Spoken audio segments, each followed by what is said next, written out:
এই মুহূর্তে সেখানে আছেন রিপোর্টার ফেরদৌস লিপি। সরাসরি যাচ্ছি তার কাছে। লিপি,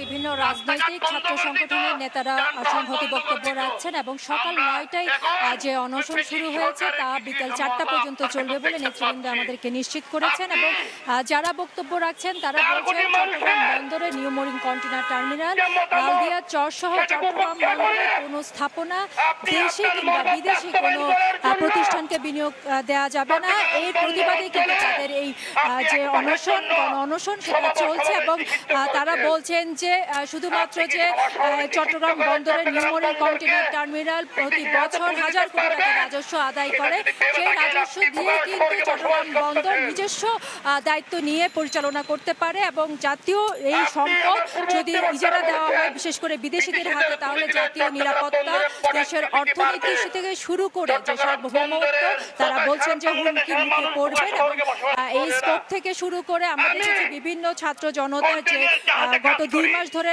ধারাবাহিকভাবে যে আন্দোলন কর্মসূচি পালন করছে তারই ধারাবাহিকতায় কিন্তু আজকে যে সমাবেশ সেই সমাবেশ তারা করছেন এবং তারা বলছেন যে শুধুমাত্র অন্তর্বর্তী সরকার নয়, তারা দেখেছেন যে গত 15-16 বছর ধরে কিন্তু চট্টগ্রাম বন্দরকে নিয়ে নানাভাবে ষড়যন্ত্র চলেছে। বিভিন্ন দেশি বিদেশি প্রতিষ্ঠানকে বিনিয়োগ দেওয়া হয়েছে এই লাভজনক প্রতিষ্ঠান, যার ফলে জনগণ কিন্তু শেষ পর্যন্ত বঞ্চিত হয় এবং তারা এই দাবি করছেন যে শুধুমাত্র বিদেশি না কোনো দেশীয় প্রতিষ্ঠানকেও আসলে চট্টগ্রাম বন্দর যে ইজারা সেই ইজারা তারা মানবেন না। এবং অতীতেও যেমন এই যে বেসরকারীকরণ কিংবা ইজারা দেওয়ার প্রতিবাদে কঠোর আন্দোলন কর্মসূচি গড়ে তুলেছে, তারা ভবিষ্যতেও যদি এই ইজারা দেওয়া চুক্তি বাস্তবায়ন করে তাহলে কঠোর কর্মসূচি বাস্তবায়ন করবেন বলে তারা হুমকি দিয়েছেন। এবং আমরা দেখেছি সকাল থেকে যখন এই গণকর্মসূচি শুরু হয় তখন থেকে কিন্তু বিভিন্ন রাজনৈতিক নেতারা, ছাত্র সংগঠনের নেতারা এই কর্মসূচিতে যোগ দিয়েছেন, তারা সংহতি বক্তব্য দিচ্ছেন এবং তারা বলছেন যে